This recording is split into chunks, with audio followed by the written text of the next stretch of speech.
কুরবানির গোশত 3 ভাগ করতে হবে এ কথা নয়, যে 3 ভাগ করতে হবে এর দলিল রাসূলুল্লাহ সাল্লাল্লাহু আলাইহি ওয়াসাল্লাম থেকেও নেই। করেছেন কেউ যদি কুরবানির গোশত 3 ভাগ না করে সম্পূর্ণ গোশত যদি নিজেই খেয়ে নেয় তাহলে তার কুরবানি হবে। গরিবকে আপনারা খুব কমই দেন, যে 3 ভাগ করা উত্তম। সামনে আসছে জিলহজ মাস, কুরবানির গোশত আমরা সাধারণত 3 ভাগে ভাগ করে থাকি। বিশেষভাবে চাঁপাইনবাবগঞ্জ, রাজশাহী এবং ইন্ডিয়ার আরো কিছু কিছু জেলায় 3 ভাগে ভাগ করা হয়। 2 ভাগ নিয়ে আসা হয়, 1 ভাগ বিকালে মাথা পিছু ভাগ করে নেওয়া হয় গ্রামবাসী মিলে। আসলে এই পদ্ধতি হারাম না হলেও তা পছন্দনীয় নয়। আবার কোন কোন এলাকায় মানুষ হারে কিছু দিয়ে দেওয়া হয় আর সব নিয়ে চলে আসা হয়, এটাও ঠিক নয়। হ্যাঁ, 3টার পদ্ধতির মর্মে কোনো হাদিস সহি নেই। যে হাদিস এসেছে যে 3 ভাগের 1 ভাগ নিজে খাবে, 3 ভাগের 1 ভাগ গরিব প্রতিবেশীকে দিবে, আর 3 ভাগের 1 ভাগ ফকিরকে দিবে যারা ভিক্ষে চায়, মর্মে হাদিসটি মানুষের বানানো নিতান্তই জয়ীফ। কাজে এই হাদিসকে দলিল সামনে রেখে কুরবানির গোশত 3 ভাগে ভাগ করতে হবে এ কথা নয়। 3 ভাগ করলে নাজায়েজ হারাম হবে এ কথা নয়। তবে আমরা পছন্দ মনে করি 3 ভাগের 1 ভাগ যে দিয়ে এসেছেন 10-এর মধ্যে এটা দিয়ে এসেছেন, যাক ওটা ভাগ করে নে করা যারা কুরবানি দেয়নি। আমার এক চাচা বলছেন, আব্দুর রাজ্জাক তাহলে তো ওদেরই গোশত বেশি হয়ে যাবে। তো তাতে কি আছে, ওদের গোশত যদি বেশি হয় হোক, কিন্তু 3 ভাগের 1 ভাগ দিয়ে এসেছেন আর নিতে যাবেন কেন? আবার যারা বলছে নিতে গেলে ওটা বমি করার মতো হয়ে গেল, দান করেছে আবার ফিরিয়ে নিল। কুরবানির গোশত অত ছোট জিনিস নয়, খুব দামি গোশত, খুব সম্মানী, দিয়ে এসেছে আবার নিতে গেলে সেটা ওই বমন হয়ে গেল, এই কথা বলা যাবে না। কুরবানির গোশতের উপর এরকম কোনো মন্তব্য করা ঠিক নয়। কুরবানি যেমন খুব দামি পশু, কুরবানির গোশত তেমন দামি জিনিস, একে ফকির মিসকিনকে দিতে শিখতে হবে। রাসূল সাল্লাল্লাহু আলাইহি ওয়াসাল্লাম 3 দিনের বেশি খেতে নিষেধ করেছিলেন। পরবর্তীতে যখন সমস্যা দূর হয়ে গেল, সবার যখন টাকা পয়সা অবস্থা ভালো হয়ে গেল, তখন তিনি বললেন, কুলু ওয়াদ্দাখিরু ওয়াতিমু মা বাদালাকুম, এখন তোমরা খাও, বাড়িতে জমা করে রাখো এবং দাও, যা পারো দাও, যা পারো খাও, যা পারো জমা রাখো। দেওয়ার বিষয়টা আপনার উপরে নির্ভর করে। 2 কেজি দিয়ে বাকি রেখে দিলেন, এটা কৃপণতা করে আপনি সফল হতে পারবেন না। অথচ 100 জন নেওয়ার জন্য আছে, কেউ নেওয়ার জন্য নেই, তা আপনি সবই রেখে দিলেন, ভালো কথা রাখেন। অনেকে নেওয়ার জন্য আছে, আপনি সেখানে 2 কেজি দিয়ে বাকি রেখে দিলে, এটা স্পষ্ট কৃপণতা। এটা মানুষকে বোঝানো সহজ, আল্লাহকে বোঝানো সহজ নয়। হচ্ছে নেকির কাজ, কুরবানি অনেক বড় নেকির কাজ। যেসব মাধ্যম দিয়ে আল্লাহকে খুব বেশি সন্তুষ্ট করা যায় তার একটা বড় মাধ্যম হচ্ছে কুরবানি। সম্ভবপর মানুষ কুরবানি করার চেষ্টা করবে আল্লাহকে সন্তুষ্ট করার জন্য, এই কথাই ঠিক। কুরবানির গোশত 3 ভাগ করতে হবে এই কথা নয়। মহাদেশে যে নিয়ম আছে যে 3 ভাগ করতে হবে, এর দলিল রাসূলুল্লাহ সাল্লাল্লাহু আলাইহি ওয়াসাল্লাম থেকেও নেই, কোন সাহাবী থেকেও নেই, সাহাবায়ে কেরাম থেকে নেই। সালাফদের কেউ নিজে ব্যক্তি পর্যায়ে করতেন যে 3 ভাগ করে 1 ভাগ নিজে খায়, 1 ভাগ আত্মীয় স্বজনকে খাওয়ায়, বন্ধু বান্ধবকে, আর 1 ভাগ গরিব মিসকিনকে দান করে। এইরকম কেউ বলেছেন ওয়াহু আমালু বাযিস সালাফ, সালাফ বলতে সাহাবী, তাবেঈন, তাদের জামানায় কেউ এরকম হয়তো করেছে, কিন্তু কোনো হাদিস আসার এরকম নেই যে 3 ভাগ সমান সমান করতে হবে আর 1 ভাগ খাবেন আপনি, এরকম কিছু নেই। কোরআনে কি আছে? সূরা হজের আয়াত নম্বর 28-এ আছে, ফাকুলু মিনহা, কোরবানি করে তা থেকে তুমি খাও বা তোমরা খাও, ওয়া আত'ইমুল বায়িসাল ফাকির, আর অসহায় দরিদ্রদেরকে খাও, অসহায় দরিদ্রদের খাও। আরেকটি আয়াত রয়েছে সূরা হজের আয়াত নম্বর 36-এ, ওখানে আর অতিরিক্ত একটু বলা হয়েছে। আল্লাহ বলছেন ফাকুলু মিনহা, তোমরা কুরবানির গোশত খাও, ওয়া আত'ইমুল কানিয়া ওয়াল মু'তার, আর যারা কানে মানে নিজের কাছে যা আছে তাতে পরিতৃপ্ত, অভাবী, কিন্তু কারো কাছে চাইতে যায় না, যদি কারো প্রয়োজন হয় খেতে পারে। কামেলা, কেউ যদি মনে করে যে আমি খাবো না, মোটেই খাবো না, যদিও কিছু খাওয়া সুন্নাত, সবটাই দান করবো, তাও জায়েজ। হ্যাঁ, সবটাই আমি কাউকে হাদিয়ে দিয়ে দেবো, কাউকে অভাবী পাচ্ছেন, সবাই সচ্ছল মাশাআল্লাহ। এই যে প্রবাসীরা আছে সবাই ডেলি গোশত কিনে খাচ্ছে। 1/3 গরিবকে দেই আমরা সাধারণত। 3 ভাগের 1 ভাগ গরিব, 3 ভাগের 1 ভাগ আত্মীয় স্বজন, 3 ভাগের 1 ভাগ নিজেরা রাখি। তো এক্ষেত্রে প্রশ্ন হলো, 3 ভাগের কোনো ভাগ যদি আমি কাউকে না দিয়ে নিজে রাখি, জায়েজ আছে কিনা? জায়েজ আছে, কৃপণতার পরিচয়। হ্যাঁ, জায়েজ আছে, কৃপণতার পরিচয়, জায়েজ আছে, এটা আপনি খেতে পারেন। কোনো গরিবকে দিতে পারেন, যদি না দেন সমস্যা নেই, আত্মীয় স্বজনকে না দেন সমস্যা নেই, আপনি যদি দুর্গম অভ্যাস না দিয়ে খাওয়া, তো আপনি রাখেন, নিজে খান, কোনো সমস্যা নেই, এটা জায়েজ আছে। হ্যাঁ, এরপর আমরা কাজী ইব্রাহিমের বক্তব্য শুনে আসি।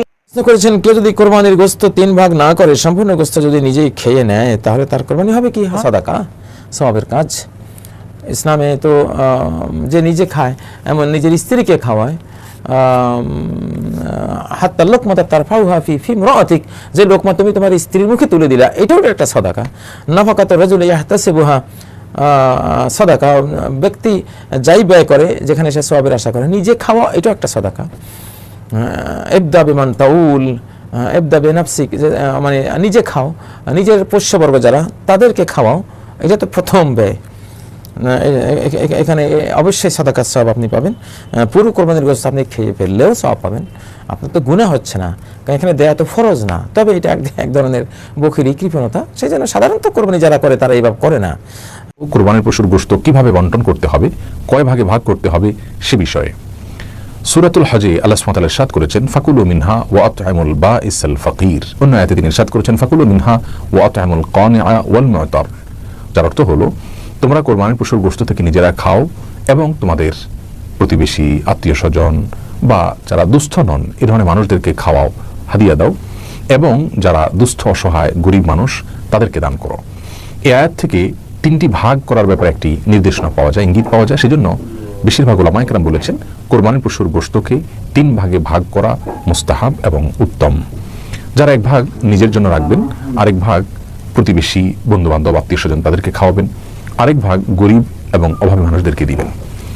কেউ যদি 3 ভাগ পুঙ্খানুপুঙ্খ রূপে না করতে পারেন, নিজের ভাগে একটু বেশি রয়ে গেল, দানটা একটু কম করলেন, তাহলে সেক্ষেত্রে কোনো প্রকার সমস্যা নেই, এর জন্য চিন্তিত হওয়ার কোনো কারণ নেই।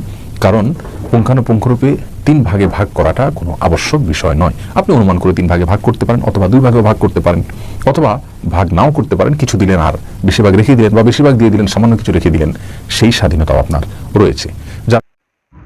কিন্তু সমস্যা হলো আমাদের দেশের প্রচলিত কোরবানির গোশত সংগ্রহের পদ্ধতিটি। অর্থাৎ এখানে সামাজিকভাবে প্রত্যেকের জন্য বাধ্যতামূলক করে দেওয়া হয় যে প্রত্যেকে 3 ভাগের 1 ভাগ অথবা প্রতি মনে 3 কেজি 4 কেজি এরকম নির্ধারিত অংশ প্রত্যেক কোরবানি দাতার জন্য বাধ্যতামূলক করে দিয়ে থাকে, এবং সকলেই সেটা দিতে বাধ্য থাকে। তো এইভাবে বাধ্যতামূলকভাবে সকল কোরবানি দাতাকে কিছু অংশ দেওয়ার জন্য তাদের উপরে আরোপ করে দেয়া, বাধ্যতামূলক বিধান আরোপ করে দেয়া, অথবা তাদেরকে বাধ্য করার যে পদ্ধতি, এটি সম্পূর্ণরূপেই শরীয়ত নিষিদ্ধ এবং এটি অবৈধ এবং নাজায়েজ প্রক্রিয়া। হ্যাঁ, যেটা করতে হবে সেটা হলো সমাজের পক্ষ থেকে সকলকে বলা যেতে পারে যে আপনারা যারা যতটুকু অংশ দিতে চান সামাজিক সকলকে বন্টন করার জন্য, আপনাদের ইচ্ছা মতো আপনারা প্রদান করুন। কোরবানি দাতারা সবাই যার যার নিজ নিজ স্বেচ্ছায় এবং নিজের ইচ্ছার অনুযায়ী, নিজের চাহিদা অনুযায়ী প্রত্যেকে যতটুকু দেয় দিবে। এরপরে সেটাকে যে কোনোভাবে বন্টন করা যায়, সমাজের প্রত্যেকের ধনী গরিব এবং কোরবানি দাতা বা কোরবানি যারা দেয়নি তাদের সকলের মধ্যে নির্বিশেষে বন্টন করা যায়। আবার শুধুমাত্র যারা কোরবানি দেয়নি তাদের মধ্যেও যদি বন্টন করতে চায় তাহলে তাতেও কোনো সমস্যা নেই। গোশত বন্টনের আদব হচ্ছে 3 ভাগ করবেন, নিজে 1 ভাগ রাখবেন, আত্মীয়কে 1 ভাগ দিবেন, গরিবকে 1 ভাগ দিবেন। গরিবকে আপনারা খুব কমই দেন। 4 গরুর রান 4 ভাগ হয়, একটা বিয়াই বাড়ি, একটা শ্বশুর বাড়ি, একটা জামাই বাড়ি, আর একটা মেয়ের বাড়ি। তো গরিবকে দিলেন কি না, অন্তত বছরে 1 বার গরিবকে গোশত খাওয়ার সুযোগ করে দিবেন। সবচেয়ে নফলের মধ্যে সবচেয়ে দামি আমলগুলোর একটা হচ্ছে গরিব মিসকিনকে খাওয়ানো। বুখারী শরীফের হাদিস, এক ব্যক্তি রাসূল করিম সাল্লাল্লাহু আলাইহি ওয়াসাল্লামের কাছে এসে বললেন, ইয়া রাসূলুল্লাহ সাল্লাল্লাহু আলাইহি ওয়াসাল্লাম, ইসলামের সর্বোৎকৃষ্ট আমল কোনটি? আল্লাহর হাবিব বললেন, তুতঈমুত তাআম ওয়া তাকরাউস সালাম আলা মান আরাফতা ওয়া মান লাম তারিফ। তুমি মানুষকে, মুমিন মুসলমানকে খাদ্য খাওয়াবে, আর যাকে চিনো না যদি মুসলিম হয় তাকে সালাম দিবে। তাহলে গরিব, অভাবী, মিসকিন, ক্ষুধার্ত মানুষকে যদি আপনার কোরবানির গোশত দিয়ে সহযোগিতা ভাগ করা উত্তম, তবে এটা আবশ্যক নয়। আপনি 1 ভাগ নিজে খাবেন, 1 ভাগ আত্মীয় স্বজন প্রতিবেশীদের দিবেন, আরেক ভাগ গরিব দুঃখীদের মাঝে বন্টন করে দিবেন, এটা উত্তম, কিন্তু এটা আবশ্যক নয়। পুরো গোশত যদি আপনার লেগে যায় আপনি ভোগ করতে পারেন, আর যদি আপনার কাছে অতিরিক্ত গোশত থাকে এটা আপনি আত্মীয়দের দান করুন, গরিব আত্মীয়দের আপনি উপহার দিন, গরিব মিসকিনদের, সুবিধা বঞ্চিত মানুষদেরকে আপনি এগুলো দান করুন। কারণ সূরাতুল হজ্জের 28 নম্বর আয়াতে আল্লাহ তাআলা বলেছেন, ফাকুলু মিনহা ওয়া আত'ইমুল বাঈসাল ফাকির। তোমরা কুরবানির এই গোশত নিজেরাও খাও এবং অভাবী লোকদেরকে দাও। এবং সহিহ বুখারীতে আল্লাহ রাসূল সাল্লাল্লাহু আলাইহি ওয়াসাল্লামের একটি বর্ণনা, আল্লাহ রাসূল সাল্লাল্লাহু আলাইহি ওয়াসাল্লাম বলেছেন, কুলু ওয়া আত'ইমু ওয়াদাখিরু, অর্থাৎ কুরবানির গোশত তোমরা খাও, ওয়া আত'ইমু মানে অন্যদের খাওয়াও, ওয়াদাখিরু এবং তোমরা এটাকে প্রিজার্ভ করে রাখো বা জমা করেও রাখতে পারো। অর্থাৎ আপনি চাইলে ফ্রিজে রাখতে পারবেন, আপনি পরবর্তীতে খেতে চাচ্ছেন আপনি রাখতে পারবেন ইনশাআল্লাহ। সো উত্তম হচ্ছে 3 ভাগ করে 1 ভাগ নিজে খাওয়া, 1 ভাগ আত্মীয় স্বজনদের, প্রতিবেশীদের দেয়া, এবং 1 ভাগ অভাবী, সুবিধা বঞ্চিত, গরিব মিসকিনদের মাঝে বন্টন করে দেয়া, এবং অবশ্যই অবশ্যই যাদের সামর্থ্য আছে আপনারা বেশি বেশি কুরবানি করুন, এবং এই কুরবানির মধ্য দিয়ে আমরা অনেক অনেক প্রান্তিক জনগোষ্ঠী, সুবিধাবঞ্চিত মানুষ, তাদের কাছে আমাদের সহায়তাগুলো পৌঁছে দিতে পারি।